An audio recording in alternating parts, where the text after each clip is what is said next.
Assalamualaikum warahmatullahi wabarakatuh. Halo semuanya, selamat datang di podcast kami dengan tema Aku Menjadi Guru Matematika yang Konselor.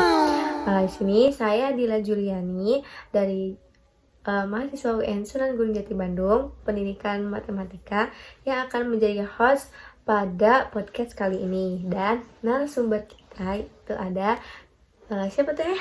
Halo semuanya, aku Khairin Sajahra dari jurusan Pengembangan Masyarakat Islam UIN Sunan Gunung Jati Bandung. Nah, pada podcast kali ini kita ingin berbagi tentang bagaimana cara peran guru matematika itu ternyata bukan hanya mengajarkan angka, rumus, dan lainnya, tapi juga bisa menjadi teman, pembimbing, bahkan konselor untuk siswa-siswanya.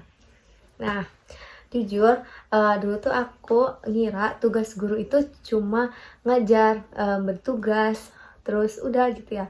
Ternyata setelah aku belajar bimbingan konseling, tugas guru itu tidak hanya itu gitu. Kayak harus menghadapi masalah di balik angka yang mereka hadapi. Entah itu kurang percaya diri, takut salah, atau merasa matematika itu menakutkan.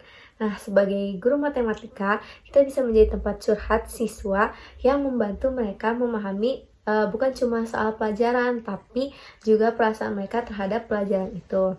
Misalnya, ketika siswa gagal dalam ujian, kita tuh sebagai guru matematika itu tidak boleh langsung memarahi anak tersebut yang nilainya kurang, tapi kita harus bertanya kepada anak tersebut kayak kenapa kamu bisa nilainya segini, apakah kamu tidak mengerti atau apa, kayak harus ditanya secara pribadi gitu. Ya, aku setuju banget. Aku juga pernah ngalamin hal yang sama. Dulu aku nggak suka sama matematika. Tapi karena kalau misalkan menurut aku itu matematika itu susah, terus rumit dan juga pusing buat memahaminya.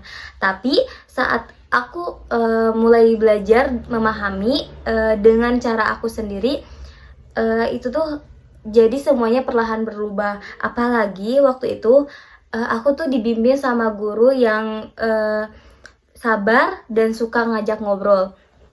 Terus jadi proses belajarnya itu kayak terasa lebih mudah dan kayak ringan gitu. Dari situ aku mulai paham bahwa kepada matematika itu, dan akhirnya aku tuh bisa menikmati pembelajarannya. Nah, itu dia kadang perubahan kecil itu dalam cara kita menyapa atau yang berdampak besar buat mereka. Kita bisa bantu siswa merasa nyaman dalam belajar pun bisa jadi lebih efektif. Sebelum ditutup atau mengakhiri podcast ini, aku ada pertanyaan buat Tenesa nih. Pertanyaan pertama dulu ya Teh. Apakah Tenesa ini pernah mengalami kesulitan belajar matematika? Nah, bagaimana peran guru saat membantu Tenesa dalam kesulitan itu? Kalau misalkan ditanya pernah mengalami kesulitan, ya pasti pernah. Terus salah satu yang paling berasa itu waktu pelajaran aljabar dan trigonometri.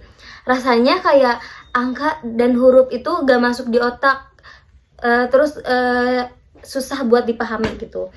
Tapi di situ peran guru itu sangat penting. Sangat penting untuk membantu kita sebagai siswa itu untuk lebih mudah memahaminya. Terus juga guru tuh bukan cuma buat mengulang materinya, tapi menjelaskan dengan cara metode yang dianalogikan dalam kehidupan sehari-hari. Terus biar itu tuh mudah dicerna, dan di situ aku mulai belajar bahwa cara menyampaikan materi itu lebih penting daripada pentingnya sama dengan materi yang disampaikan. Nah, benar juga ya.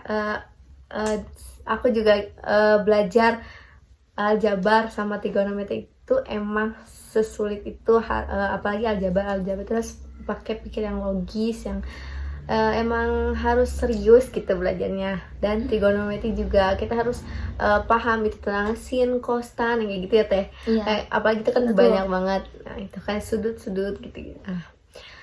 Oke, lanjut ke pertanyaan kedua. Menurut Vanessa nih, seberapa penting peran empati dan komunikasi dalam mengajar matematika? Peran empati dan komunikasi.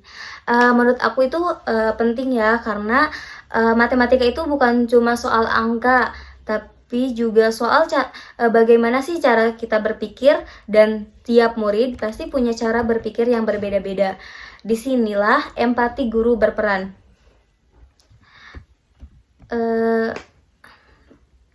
Ketika guru bisa memahami kesulitan muridnya, mereka juga tahu kapan sih harus ngejelasin ulang, kapan harus memberi semangat, dan kapan harus mengubah pendekatan.